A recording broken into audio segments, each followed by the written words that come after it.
김민우의 오만과 편견. 이번에는 유튜브 방송으로 처음 넘어왔습니다. 이번에 첫 방송, 유튜브 첫 방송은 주제가 페미니즘이 될 것 같고요. 작년에 우리의 의지에 반하여 라는 제목의 책을 감명 깊게 읽었습니다. 그 쓴이 이름은 수전 브라운 뮬러입니다. 국내에는 글이 잘 알려지지 않는 듯 합니다. 번역서로 696쪽, 워낙 두껍다 보니까 그런 게 아닐까 싶습니다. 출판 시장에는 페미니즘 독자층에게 두터운데 이 서적이 조금 더 주목을 받았으면 좋겠습니다. 여성이 어떻게 도구화되어 왔는지 인류의 역사를 통해서 조목조목 소개해 줍니다. 강간의 역사라고 해야 할까요? 여성 종속의 역사, 이렇게 우회적으로 표현하는 것이 더 좋을지 모르겠습니다. 방금 언급했듯 분량이 거의 700쪽 가까이 되니까 참조할 자료들이 무궁무진합니다. 이 책을 읽으면서 제가 발췌한 문단이 거의 세 자릿수에 이르는 듯 합니다. 그렇게 참고할 자료, 소스가 많으니 이렇게 한 책으로 방송을 내보낼 정도입니다. 우리의 의지에 반하여 라는 제목은 영어 원제로 그대로 직역한 것입니다. 부제로는 남성, 여성, 그리고 강간의 역사 이렇게 되어 있습니다. 영어 부제도 마찬가지예요. Man, Woman, and Rape 이렇게 되어 있네요. 이 역시 거의 직역이죠. 의역하거나 전혀 다른 제목으로 번역 출판하는 경우가 잦은데 이 책은 그런 트렌드를 쫓지 않는 듯 합니다. 조금은 투박하지만 전하고자 하는 메시지가 명확하기 때문에 그렇지 않을까 생각해 봅니다. 본격적으로 책 내용에 들어가기에 앞서 우리나라의 비뚤어진 남성연대에 대해서 거론해 보고 싶습니다.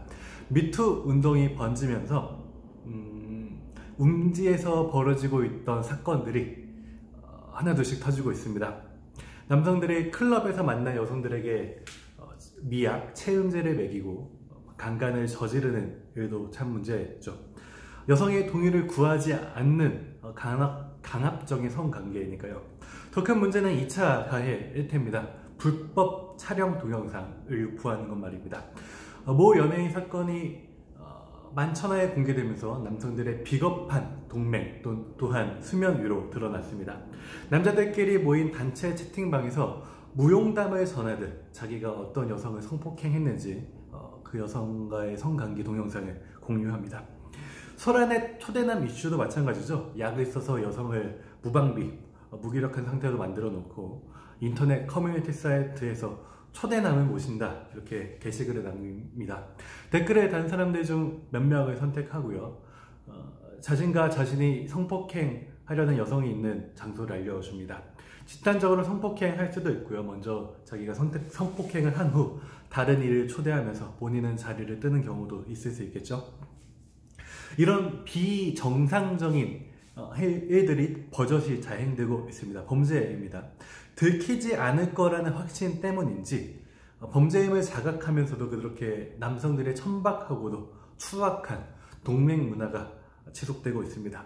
이와 관련해서 이라영의 진짜 페미니스트는 없다 한 구절이 인상적이었습니다. 기회가 되면 만나는 학생들에게 그의 말을 전파하곤 했는데요. 이라영님의 말은 이렇습니다. 남성 동맹 속에서 혹여 바른 말을 하는 남성이 있다면 위선적 도덕주의자로 몰아세운다. 그렇게 여성에 대한 폭력을 남성의 오락과 위안으로 공유하며 남성 동맹은 굳건해진다. 바른 말을 하면 이 동맹에서 손해볼 각오를 해야 하기에 가식적 도덕주의자라는 낙인을 받느니 마초로 살아가는 길이 택하는 편이 더 쉬워진다. 남성 동맹이 깨지기 어려운 이유다. 여성에 대한 폭력을 남성의 오락과 위안으로 공유한다라는 말. 이 문장이 제 뇌리에 오랫동안 지워지지 않고 있습니다. 우리의 의지에 반하여에서도 그 비슷한 이야기가 등장합니다. 대조되는 힐레로는 베트남 전쟁 중에 스벤 에릭센이라는 병사가 집단 윤관에 동조하지 않았다가 또한 그 진실을 폭로하려다가 도리어 상관들 혹은 동료들로부터 말썽꾼이니 동성애자의 겁쟁이니 수치와 조롱을 당하는 일화가 하나 있고요. 소란의 초대남, 범죄 행위에 거침없이 가담하는 이유를 수전 브라운 뮬러는 우리의 의지에 반하여에서 다음과 같이 정리하기도 합니다. 본인은 익명화되어 안전한 상황에서 강간을 한다. 국내에서 집단 강간을 저지를 때도 이와 비슷하게 남성연대가 작동하는데, 젊은 남성들은 어느 날 저녁 어쩌다가 느슨하게 무리를 이루게 된 경우든 명실상부한 조직으로서 골격을 갖춘 경우든 상관없이 작동한다. 집단 강간 행동은 여성 피해자를 익명의 대문자 여성으로 만들고 그 여성을 적대하는 남성들 사이에 동맹을 만들어낸다. 서점 브라이언 밀러는 그 밖에 수많은 신뢰들, 여성을 향한 폭력을 오락과 위안으로 공유하는 여성에 대한 남성의 지배를 역사적 의무로 간주하는 그런 남성들의 실상을 낱낱이 고발합니다. 차근차근 그 내용들을 소개해보고자 합니다. 첫 번째 꼭지는 생물학적 차이, 그리고 구조화, 제도화, 이렇게 제목을 붙여봤는데요. 땅을 경작하기 위해 노동력이 필요해진다. 경작물과 가축으로 이루어지는 부는 노동력이 많을수록 커진다. 노동력을 얻기 위한 투쟁은 먼저 여성을 강간하는 것으로 시작되고 나중에는 정복한 부족 남자들을 노예로 만드는 데 이른다. 정복자에게 여성은 노동자이자 쾌락의 대상이 된다. 남성은 노예가 된다. 생물학적 차이, 여기서부터 이야기를 시작해보면 어떨까요? 남성과 여성, 이 성별의 차이로 인하여서 차별이 발생했습니다. 이는 대개 여성에게 불이익으로 작용했습니다. 남성이 늘 우위적인 위치를 점유했고 여성을 향해서 권력을 행사하는 일로 귀결되었습니다. 강간이라는 행위야말로 그 정점을 찍었다고 할 수 있겠죠. 저자는 이렇게 말합니다. 여성이 온몸으로 저항하고 싸우는데도 그 몸에 강제로 삽입하는 일은 여성의 존재를 지배했다고 선언하는 수단, 즉 힘의 우위와 남자다움의 승리를 증명하는 궁극의 수단이 되었다. 남성이 자신의 성기를 두려움을 일으키는 무기로 쓸 수 있다는 사실을 발견한 일은 불의 사용과 돌도끼의 발명과 함께 선사시대에 이루어진 가장 중요한 발견으로 꼽아야만 한다. 강간은 선사시대부터 지금까지 결정적인 기능을 수행해왔다. 모든 남성이 모든 여성을 공포에 사로잡힌 상태로 묶어두려고 의식적으로 협박하는 과정이 바로 강간이다. 또 저자는 이런 말도 덧붙입니다. 성기의 구조라는 해부학적 숙명으로 인해 인간 수컷은 타고난 포식자가 되고 인간 암컷은 먹잇감으로 제공되었다.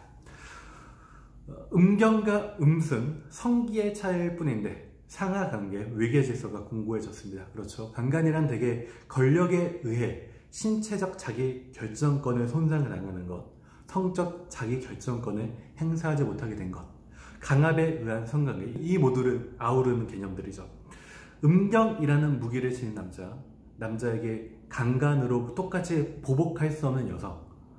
강간은 권력과 지배를 확인하려는 고의적인 행동이자 도덕 기준 없는 남성들이 저지르는 모욕 행위이며 대부분의 피해자가 가해자에게 살해당할까봐 두려워하는 힘의 불균형이 확연히 보입니다. 일부 일처제나 무성애, 사랑에 이끌리는 본성이 아니라 언제든 강간당할 수 있다는 공포야말로 여성이 남성에게 종속되도록 만든 최초의 원인이며 역사적으로 여성이 어떻게 의존적 존재가 되었고 보호를 대가로 한 짝짓기에 의해 가축화되었는지를 설명해주는 가장 중요한 열쇠입니다. 결혼제도의 시초도 흥미롭습니다. 납치와 강간, 여기서부터 시작되었다죠. 어떤 문화권에 잔존해 있는 신부 약탈이라는 풍습이 이를 잘 대변해 줍니다. 이는 소유권과 사유재산으로 연결됩니다. 남성이 강제로 자신의 영역에 배우자를 기속시키고 나중에는 자손까지 기속시킨 것이 소유권 개념의 시초이다. 위계적 지배 질서와 노예제, 사유재산의 개념은 이 초기의 여성 종속에 기원을 두고 있으며 여성의 종속을 기반으로 삼아야만 가능했다. 누군가의 아내를 겁탈하는 것은 남성이 남성에게 저지르는 재산상의 범죄로 인식되는 게 이 지점부터입니다. 불행히도 강간당한 기혼 여성에게 강간당한 자와 똑같은 책임을 물기도 했는데 반인륜적인 세계에서는 사건의 경위와 무관하게 무조건 간통으로 분류하고 양쪽 당사자 모두 처벌했다고 하죠. 강간 사건 후에 남편이 보이는 태도 역시 흥미롭습니다. 강간당한 부인을 버리는 경우가 더 일반적이었다고 합니다. 여성을 도구화, 대상화하는 남성들의 흉푸함을 여기서도 확인할 수 있습니다. 다음 꼭지입니다. 전쟁과 여성. 전투의 보상으로 여성의 몸에 접근할 수 있게 해주는 것이 오랜 관심이었고 전시강간과 성매매가 언제나 연결되어 함께 다닌 역사가 있기 때문에 성매매 문제를 건드리지 않고 전시강간을 논하기는 불가능하다. 전쟁에 대해서 이제 얘기해 봅시다. 제네바 협약인가요? 민간인을 살상하지 않는 암묵적인 전쟁 협약이 만들어진 지 100년도 채 되지 않았습니다. 전쟁 중 강간, 그 이전은 어땠을까요? 흥미로운 기록 몇 개를 소개합니다. 주후 546년 돈 고트 왕 토틸라, 그는 전쟁 중 강간을 하지 못하게 명령했다라고 기록에 남겨져 있고요. 또 1385년 잉글랜드 리처드 2세는 최초로 강간금지 군법을 제정했습니다. 비록 책에서만 통하는 이야기였을지라도 전시 강간 불법화는 여성을 위한 중요한 진보임에 분명했습니다. 한편 구체적인 현실은 어떠했을까요? 많은 군인들이 자신이 왜 싸우는지 이해할 수도 없는 전쟁에 참전했거나 자신이 죽을 수도 있는 가능성을 매일매일 직면했기에 한탄주의나 쾌락주의에 빠졌을 거라고 쉽게 상상할 수 있습니다. 자신을 달래고 진정시킬 무언가가 시급했습니다. 장군들은 직급이 낮은 병사들에게 전투의 보상으로 성매매를 조성했습니다. 관행이죠. 대놓고 매운굴을 부대 내에 설치한 사실을 우리는 너무나도 잘 알고 있습니다. 전장이동 성매매 시설이라고 프랑스어 약어로는 BMC를 많이 쓰는 듯 합니다. 우리나라 역사에 해당하는 사례를 저자는 다음과 같이 거론합니다. 제2차 세계대전 기간에 여성에게 자행된 여러가지 학대 중 가장 악랄한 행위는 군인의 쾌락을 위해 강제로 여성을 붙잡아서 제도화한 수용소 성매매 시설과 강제 수용소 내에서 벌어지는 강간이다. 살아남기 위해서 저항하지 않고 강간을 받아들일 수 없는 처지를 이용했기 때문이다. 한편 전쟁 중 성매매로 외화를 벌어들이는 일도 있을 수 있었겠죠. 수전 불엄 밀러는 그 부분도 지적합니다. 성매매가 사면초가 상황에 처한 나라에 막대한 이익을 제공하는 원천이 된 가정, 4.20 성매매 업소가 10대 소녀들로 가득 찬 현실, 결핵과 성병 등 성매매와 관련된 질병과 그로 인한 죽음까지, 이 모든 이야기는 그 현실에서 살아남은 이들에게 마땅히 존중의 예를 표하며 더 상세히 논의되어야만 한다. 다른 한편 전쟁이 나쁜 것은 허탄한 이미지들을 생성하기 때문이 아닐까요? 여성의 몸을 식민지에 빗대는 것, 다시 말해 여성을 강간하는 것과 타국을 정복하는 것, 그런 비유들을 인류는 참 오랜전부터 사용해 왔습니다. 단순한 은유가 아니라 실제였겠죠. 문자적인 의미 그대로였겠죠. 강간 역시 전술 중 하나로 활용되었다라고도 하고요. 강간을 이용한 선정선동으로 우리 여자 지키기라는 명분으로 전쟁에 참가하도록 독려하는 일도 충분히 가능했을 것입니다. 남자들은 내 여자가 강간당한 일을 사실상 자기가 겪는 패배의 고통으로 전유해온 유구한 전통을 가지고 있다. 딸과 아내처럼 자기가 아끼며 함께 지내는 여성들이 강간당할 경우 진심으로 염려하는 마음과는 별개로 남성에게 지배자가 벌인 강간이란 정복당한 처지에서 겪게 되는 성불능을 설득력 있게 설명해준 증거가 된다. 여성을 소유하는 것이 남성으로서 성공을 보증하는 증표였듯 여성을 보호하는 일 역시 오랫동안 남성으로서의 자부심을 보증하는 증표였다. 그런데 점령군이 벌인 강간은 패배한 쪽의 남성의 힘과 소유권에 대한 환상을 모조리 파괴한다. 강간을 통해 여성의 몸은 상징적인 전쟁터가 되며 승리자가 개선식을 벌이는 광장이 된다. 여성의 몸에 가하는 행위가 남자들끼리 주고받는 메시지가 되는데 한쪽에서는 승리의 산 증거이고 다른 쪽에서는 패배와 상실의 산 증거인 것이다. 상징적인 전쟁터가 된 여성의 몸. 전쟁 성폭력은 여성에게 원치 않은 임신을 야기할 것입니다. 국제 낙태 연구 제프리 데이비스 박사에 의하면 셀 수 없는 자살과 영아 살해가 일어났습니다. 이 부분 역시 국제사회 차원에서 진중하게 논의되어야 할 부분입니다. 다음 꼭지는요, 흑인 노예 제도와 여성입니다. 노예 남성은 백인 남성의 재산을 강간하고 도망치는 행위가 어떤 의미인지 그 자신의 재산 취급받는 자로서 확실히 알고 그런 행동을 했을 것이므로 이때의 단독 강간 역시 노예의 방화처럼 넓은 의미에서 일종의 반란 행위에 가까운 정치 행위였을 것이다. 우리의 의지에 반하여 이 책을 읽으면서 제가 가장 경악스러웠던 부분은 노예 아기 사업이었습니다. 여성 노예가 아기를 낳게 하고 그 아이를 노예 시장에 갖다 파는 파렴치한 범죄가 불과 몇 세기 전에 일어났다니 얼얼해집니다. 당시 가장 안정적인 수익을 얻을 수 있는 사업이 바로 이것이었다고 하는데요. 번식용 여자라는 용어도 나옵니다. 일방적으로 성적 상대를 배정받고 짝짓기를 명령당합니다. 얼마나 비참했을까요? 그에 반해 중상층 백인 여성은 어떠했을까요? 흑인 여성들보다야 생활이 윤택했겠으나 남편의 가장 고급스러운 재산에 불과했겠죠. 수잔 브라운 밀런이 이렇게 첨언합니다. 백인 여성의 정조가 중시되는 것은 결혼 관계에서 태어난 아기가 정말로 적법한 상속자인지 확인할 필요가 있기 때문이다. 흑인 여성에게 법으로 보장하는 결혼이나 정조를 애초에 부정함으로써 노예 소유자가 노예의 모든 아이에 대해 소유권을 획득하는 것과 대비이 된다. 백인 여성 역시 출산 도구였다고 단언해도 괜찮을지 모르겠네요. 그럼에도 또 하나 재밌는 것은 백인 남성만이 성적으로 접근 가능한 백인 주인의 신성 불가침한 재산인 백인 여성. 그 백인 남성들은 어떤 괴담에 시달렸다죠. 그건 무엇일까요? 저자의 말을 들어봅시다. 노예를 소유하는 남부에서 비인간화된 흑인 군단의 반란과 강간은 백인 남성의 고전적인 악몽이었다. 백인 여성은 책찍지 묶지 않는 강제력이 있는 사회적 간섭을 통해 순결성을 강요받았고, 이 순결성은 노예 소유 체제 그 자체만큼이나 백인 남성들의 남성다움을 보증해주는 결정적인 기준이 되었다.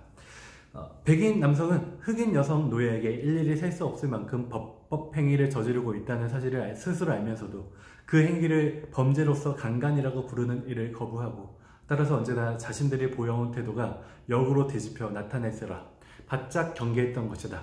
노예가 음모를 꾸미고 있다는 괴담들은 언제나 노예가 목표로 하는 궁극의 복수를 백인 여성을 강간하는 일로 설정하는 특징을 띠고 있었다. 재산으로 취급되는 여성, 전쟁터로 은유되는 여성의 몸, 노예제도 위에서 백인 여성들도 예외가 될 수는 없었습니다. 다음 꼭지는 왜곡된 성이해, 왜곡된 섹슈얼리티입니다. 빨간 모자는 강간에 대한 우화이다. 집 밖 숲속에는 무서운 남성의 형상이 있고 우리는 그들을 다른 이름도 아니고 늑대라 부르며 여성은 그 앞에서 속수무책이다.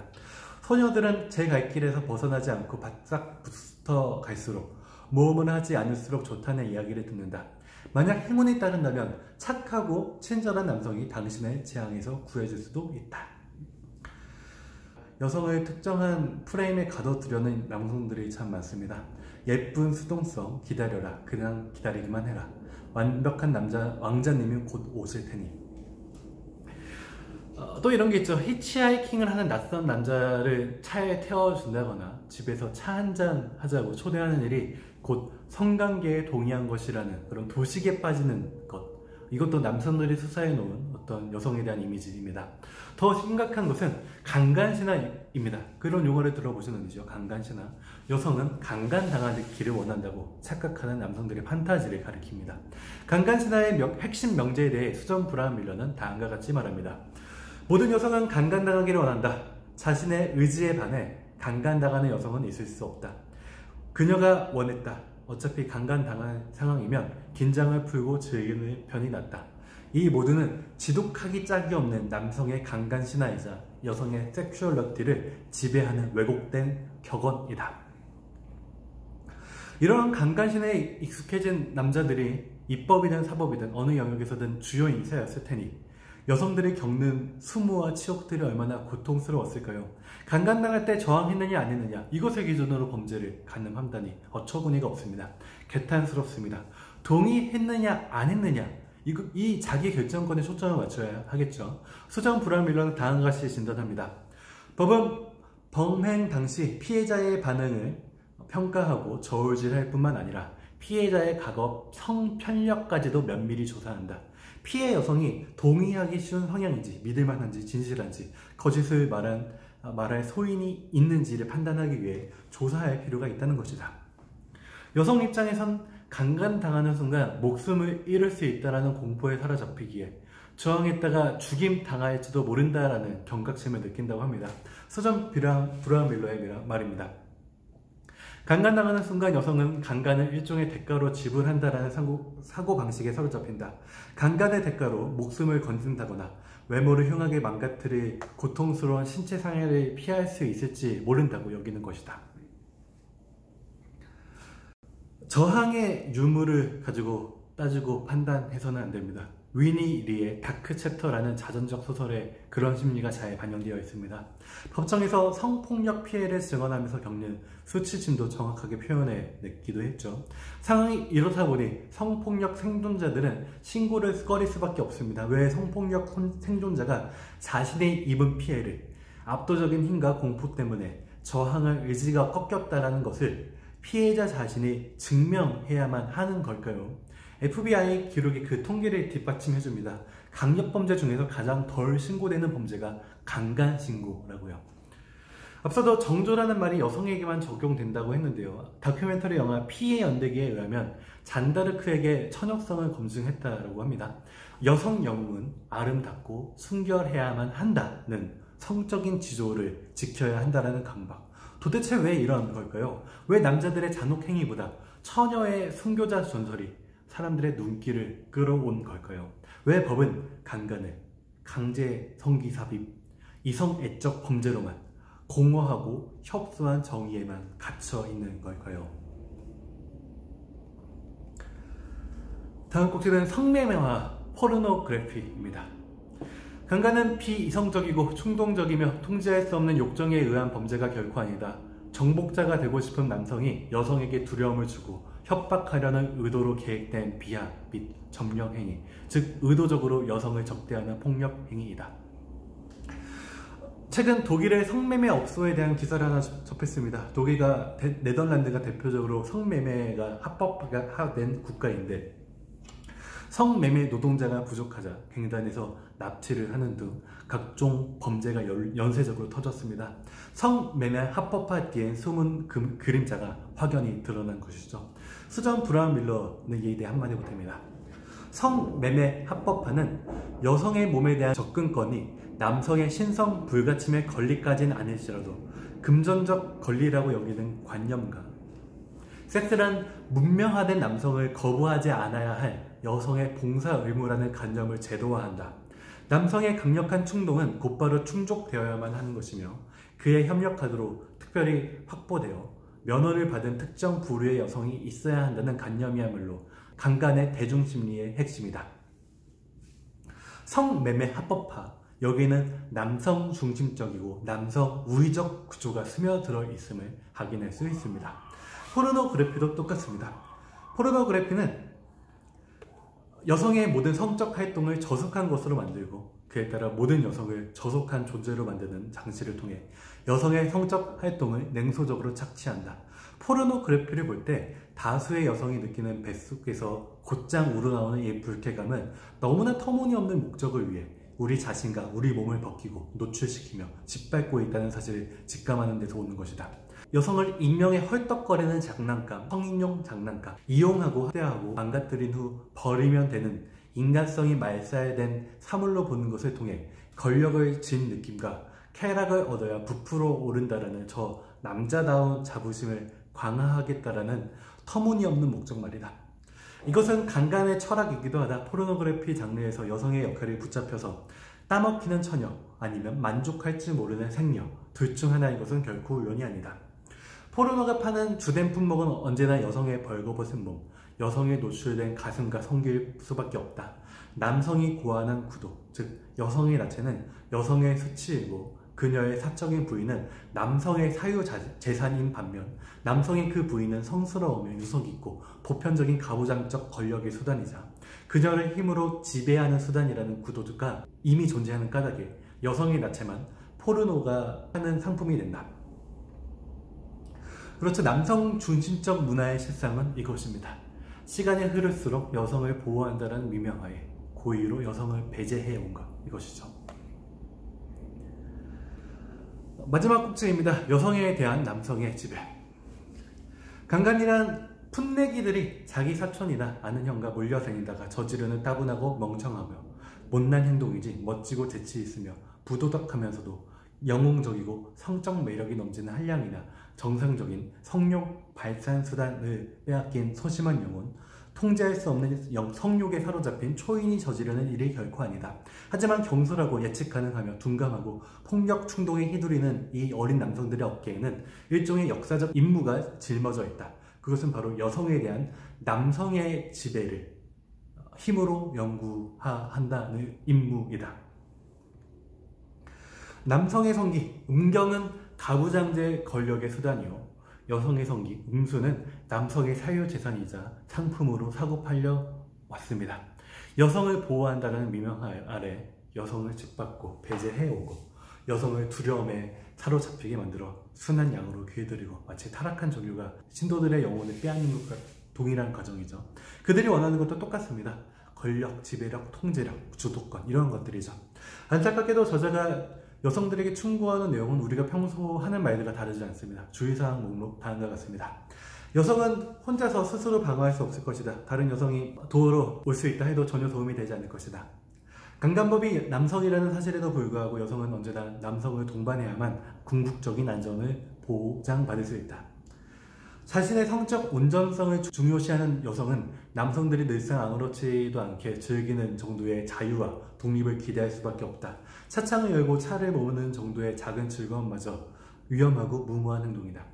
합리적인 주의사항을 실천하려면 여성은 놀라울 정도로 가식적으로 행동해야만 한다. 남성 보호자가 없어도 여성은 마치 그가 있는 것처럼 행동해야만 한다. 여성은 자신의 신원과 생활 방식, 독립적인 삶을 부정하거나 모호하게 얼버무려야 하며 편집증을 진단받을 수준에 가까울 정도로 항상 주변을 불신하며 지내야만 한다. 또 저자는 개인적인 얘기를 언급하기를 밤 늦은 시 어쩔 수 없이 나갈 일이 생기면 주머니에 돈 10달러를 지참한다고 합니다. 왜일까요? 그것은 강도용 돈이라고 표현합니다. 그 돈으로 강도를 만족시키기 위해서 괜히 분노를 사서 공격할 가능성을 주지 않겠다는 것이죠. 강도를 달리기 위해서 지갑을 비우는 일은 재정적 어려움을 주거나 감정적으로 괴로운 일이 될 수 있지만 성폭력으로 인해 겪어야 하는 막대한 자기결정권 손상에 비할 바는 아닙니다. 저는 또 이렇게도 천명합니다. 여성에게만 경계할 책임을 지우는 것은 전혀 해결책이 될 수 없다. 강간 문제는 어떤 개인적인 해결책도 있을 수 없다. 여성에게 일방적으로 주어지는 자기보호 책임을 스스로 덥석 짊어지는 것은 결국 여성은 어디에서든 항상 두려움을 안고 살아야 하며 남성들이 누리는 개인의 자유와 독립성, 자신감은 평생 기대할 수 없다는 관념을 강화하는 것이 되기 때문이다. 누구보다 우리를 걱정하는 선의 넘치는 남자들조차 강간 억제 대책을 제시한다면서 진부한 주의사항이나 늘어놓는다. 강간은 공격성을 사냥하는 왜곡된 남성적 가치관이 만들어낸 사회 문제라는 현실을 외면하고 여성만의 문제로 취급하고 싶은 것이 그들의 본심이기 때문이다. 남성들은 신원미상, 강간범의 유령을 들이밀 때조차 정작 그런 강간 행위의 본질적 원인에 심리적 책임을 지는 일은 거부하고 싶은 것이다.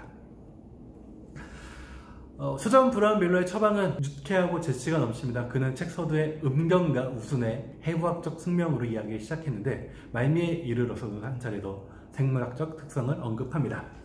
놀랍게도 우리는 그들의 성적 존재의 핵심을 다치게 할 수 있다는 것을 배웠다.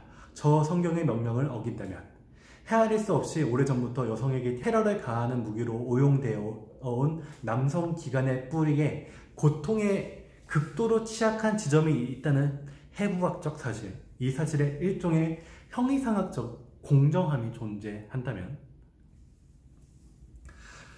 또 우선적인 처방은 교육이겠죠. 어려서부터 체계적인 자기 방어 훈련이 되어 있다면 남성 중심적 사회에 균열을 낼 수 있을 것입니다. 저자는 그렇게 믿고요. 남성들이 여자들을 잘 지배하려고 만들어 놓은 각종 금지법들, 금기들, 급기야 여성들 내면에까지 침투해서 만들어 놓은 장애물들을 극복해낼 수 있다고요. 저 역시 그런 믿음에 동참하고 싶습니다. 궁극적인 처방이자 우리의 의지에 반하여를 통한 저자의 제언은 이것입니다. 그저 한 개인의 수준에서 강간을 피할 방도로 찾거나 강간이 더 빈번히 일어나지 않도록 통제하는 것만이 능사가 아니다. 강간은 근절할 수 있다. 하지만 강간 근절은 장기간에 걸쳐 다수가 협력해야만 가능하며 여성만큼이나 남성의 이해와 선한 의지가 필요하다. 강간은 남성 중심, 여성에 대한 남성의 지배, 이러한 문화권에서는 구조적 악으로 자리매김하여 반복적으로 발생할 수밖에 없습니다. 인류 공동체 모두가 함께 힘을 모은다면 근절할 수 있습니다. 감수성을 가지고 공감하고 그 작은 움직임에 동조하는 이들이 더 늘어나길 바라는 마음으로 방송을 마칩니다. 김민우의 오만과 편견, 여기까지였습니다. 청취해 주셔서 감사합니다.